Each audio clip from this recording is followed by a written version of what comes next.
বন্ধুরা foldable phone সম্পর্কে তো সবাই জানে, সব কোম্পানি কিন্তু তাদের ফোল্ডেবল ফোন মেক করছে উইথাউট অ্যাপল। এর মধ্যে মোটরোলাও রয়েছে। আর আপনারা জানেন যে Motorola RAZR 2022 এই স্মার্টফোনটা কত জনপ্রিয় তা আপনারা সকলেই জানেন। ওইটা অবশ্যই আমাকে হাতে কলমে আর বোঝাতে হবে না। ধারাবাহিকতায় Motorola লঞ্চ করেছে Motorola RAZR 14 Ultra, যেটা একটা ফোল্ডেবল ফোন। এটি হতে যাচ্ছে use external display, compact in design, flagship grade processor, dual camera setup and many more. তো গাইস আজকের ভিডিওতে আমরা Motorola RAZR 14 Ultra স্মার্টফোনটি সম্পর্কে আলোচনা করব। সো গাইস আজ আর ইন্ট্রো গল্প বাদ দিয়ে মূল ভিডিওতে ঝাঁপিয়ে পড়ে দেখ। সো গাইস মূল ভিডিওটি শুরু করার আগে যে কথাটি না বললেই নয়, আপনি যদি OTPB চ্যানেলে নতুন হয়ে থাকেন তাহলে প্লিজ OTPB চ্যানেলটি সাবস্ক্রাইব করে হয়ে যাবেন এই চ্যানেলের ফ্যামিলি মেম্বার ও পাশে থাকা বেল আইকনটি অন করে দিবেন। So let's start the video. তুমি কথা বলে যাক এর আনবক্সিং এর ব্যাপারে। গাইস এটাই হচ্ছে Motorola RAZR 14 Ultra এর বক্সটি লিডটি ওপেন করার সাথে সাথে প্রথমে আপনি স্মার্টফোনটি পেয়ে যাবেন। দেন রয়েছে 33 ওয়াটের একটি ফাস্ট চার্জার, দেন একটি ডেটা কেবল, দেন কার্ড বক্সে যা যা থাকছে আর কি এখানে কিন্তু আপনি হার্ড প্লাস্টিক ট্রান্সপারেন্ট কেস পেয়ে যাবেন,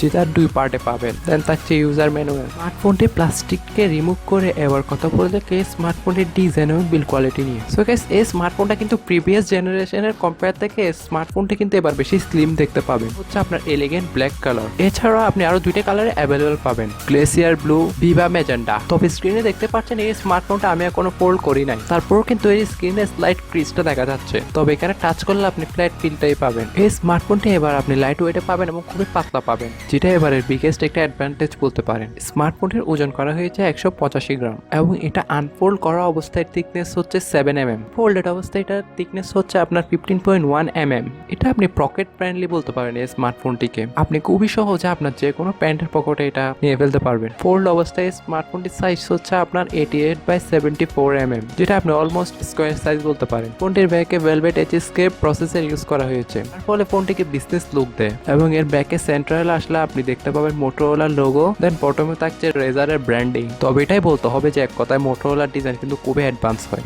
এবং এতে ফ্রেম হিসেবে থাকছে অ্যালুমিনিয়াম এবং প্রোটেকশনের জন্য থাকছে কিন্তু কর্নিং গোয়েডা গ্লাস ভিক্টাসের প্রোটেকশন। এবার কথা বলা যাক এর মেন চমক এই ডিসপ্লের ব্যাপারে, কারণ এর আগে এবং পিছনে উভয় সাইডে আপনি ডিসপ্লে পেয়ে যাবেন। এই স্মার্টফোনের পিছনে আপনি 6.72 ইঞ্চির একটা এক্সটার্নাল ডিসপ্লে পাবেন। যদি প্রিভিয়াস জেনারেশনের সাথে কম্পেয়ার করেন তাহলে ডিসপ্লেটি 1/3 টাইম বিগার ডিসপ্লে পাবেন, মানে Motorola RAZR 14 Ultra তে ইউজ করা হয়েছে এর ব্যাকে। ইভেন এত বড় স্ক্রিনও আপনি অন্য কোনো স্মার্টফোন এখনো দেখেননি। আউটার স্ক্রিন লার্জার দেখতে পাবেন, তাই ভিউইং এক্সপিরিয়েন্সও অনেক ভালো পাবেন। আপনি এখানে নোটিফিকেশন শো টাইম এবং এই স্ক্রিনে আপনি গেমিং পর্যন্ত করতে পারবেন। বাকি কিছু দেখেতে এখানে আপনি কলও রিসিভ করতে পারবেন, টিকটকও চালাতে পারবেন, ইভেন থার্ড পার্টি অ্যাপও চালাতে পারবেন। ফর এক্সাম্পল আপনি ই-কমার্স সাইটও ইউজ করতে পারবেন এবং এই স্ক্রিনের ইউজ মিররের মতনও করতে পারবেন, মিনস এটা মেয়েদের অনেক কাজে লাগবে। আর এক্সটার্নাল যে স্ক্রিনটা রয়েছে ওটার জন্য কিন্তু আপনি অ্যানিমেশনও পেয়ে যাবেন এবং অ্যানিমেশনের মোডও আপনার মতন সুইচ হয়। মানে হয় ব্যাপারটা বুঝিয়ে বলছি, ধরুন আপনি যখন হাঁটতেছেন এই স্মার্টফোনটিকে নিয়ে, স্মার্টফোনটাও কিন্তু ওয়ার্ক মোডে দেখতে পারবেন, মিনস এর ব্যাকের অ্যানিমেশনটা। ধরুন এই স্মার্টফোনটি স্লিপ মোডে আছে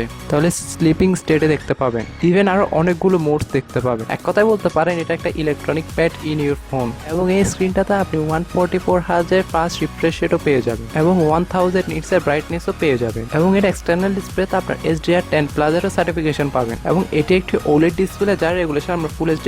ব্যাকের এক্সটার্নাল স্ক্রিনের ব্যাপারে বললে এটা আমার কাছে ওয়াও লেগেছে। তো আপনাদের কাছে কেমন লেগেছে তা অবশ্যই কমেন্ট করে জানাবেন। এখন ফোল্ড থেকে আনফোল্ড করে এর মেইন স্ক্রিনের ব্যাপারে কথা বলা যাক। এই স্মার্টফোনটি ফোনটা আসলে আপনি 6.9 ইঞ্চির একটি OLED ডিসপ্লে পাবেন প্রিভিয়াস জেনারেশনের ফোনের তুলনায়। এবার স্ক্রিন অনেক ন্যারো দেখতে পাবেন, 74 mm ওয়াইড পেয়ে যাবেন। এর কারণে আপনি সিঙ্গেল হ্যান্ডও ভালোভাবে এটাকে অপারেট করতে পারবেন এবং এতে আপনি 165 হার্জের মতো ফাস্ট রিফ্রেশ রেট পেয়ে যাবেন, কারণ এটা LTPO ডিসপ্লে। এবং এতে ব্রাইটনেস লেভেল আপনি 1400 নিটস পর্যন্ত পেয়ে যাবেন, যার কারণে সানলাইটও এটা ভিজিবিলিটি অনেক ভালো পাবেন। এবং DCI-P3 হোয়াইট কালার গেম মোডের যে রেজাল্টটা রয়েছে ওইটাও রিচ কালারের সাথেই পাবেন। এখানে ডলবি অ্যাটমোস্টের সাপোর্ট থাকায় সাউন্ড অনেক ভালো পেয়ে যাবেন আপনি, মানে টিভি সিরিজ, মুভি এসব আপনি যদি স্ক্রিনে দেখেন তাহলে নেক্সট লেভেলের একটি ফিল পাবেন। তবে এই স্মার্টফোনটি আপনি লাইটের রিফ্লেকশন স্ক্রিনের ক্রিজটা আপনি অনেক ভালোভাবেই দেখতে পাবেন। ডিসপ্লেতে রয়েছে 85.1% screen to body ratio, 413 ppi density এবং এতেও রয়েছে কিন্তু আপনার HDR10+ এর সার্টিফিকেশন।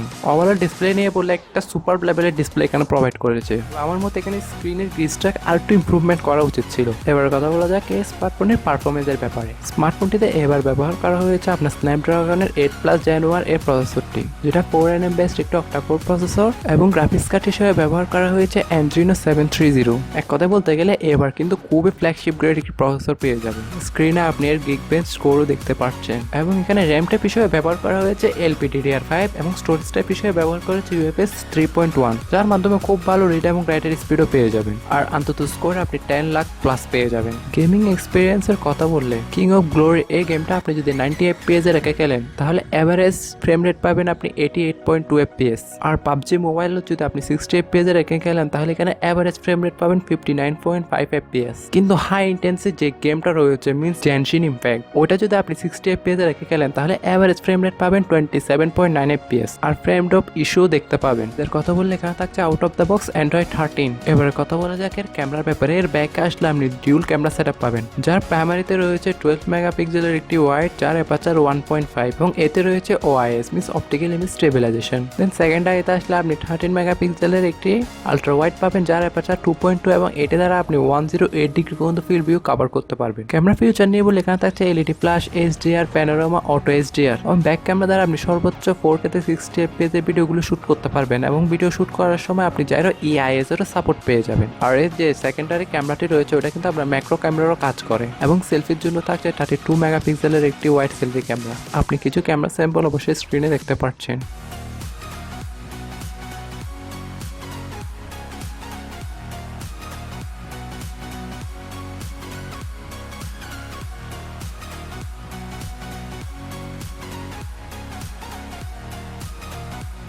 এবারে কথা বলা যাক ফোল্ডেবল ফোনের সব থেকে বড় ইস্যু যেটা রয়েছে সেটা হচ্ছে এর ব্যাটারি। এই সম্পূর্ণ স্মার্টফোনটিকে ব্যাকআপ করার জন্য থাকছে 3800 mAh এর একটি ব্যাটারি। আর এই স্মার্টফোনটিতে 30 ওয়াটের চার্জিং সাপোর্ট পেয়ে যাবেন। তার সাথে আর রয়েছে 5 ওয়াটের ওয়্যারলেস চার্জিং সাপোর্ট এবং বক্সে থাকা চার্জারটি দ্বারা আপনি 0 to 100% চার্জ করে নিতে পারবেন, ওটাও 1 আওয়ার্সের মধ্যে। এখানে কিন্তু আপনার USB Type-C 2.0 ইউজ করা হয়েছে। কানেক্টিভিটি নিয়ে বলে এখানে থাকছে Wi-Fi 6E, Bluetooth 5.3, NFC, GPS etcetera. আর এতে কিন্তু সাইড মাউন্টেড ফিঙ্গারপ্রিন্ট সেন্সর রয়েছে, যেটা মোটামুটি ফাস্ট এবং অ্যাকুরেট বলেই জানা গিয়েছে।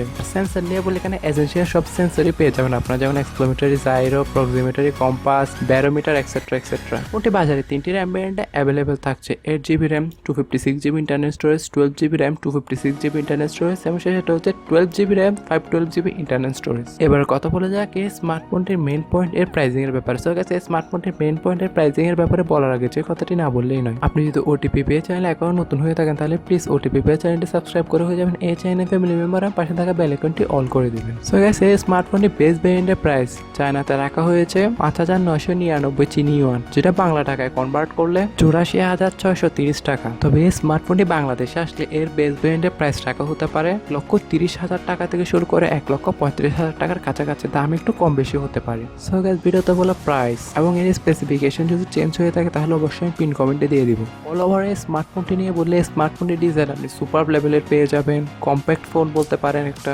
ডিসপ্লেও ফ্ল্যাগশিপ লেভেলের পাবেন, প্রসেসর দেন এক্সটার্নাল স্ক্রিনও আপনি অনেক ভালো পাবেন। তবে এর ব্যাটারি ব্যাকআপটা একটু কম পেয়ে যাবেন আর কি। অল ওভার এই স্মার্টফোনটি আপনার কেমন লেগেছে তা অবশ্যই কমেন্ট করে জানাবেন। তো গাইস, আজকে ভিডিও এই পর্যন্ত। আশা করি সবার ভালো লেগেছে। সবাই ভালো থাকবেন, সুস্থ থাকবেন। Take care. আল্লাহ হাফেজ। আসসালামু আলাইকুম।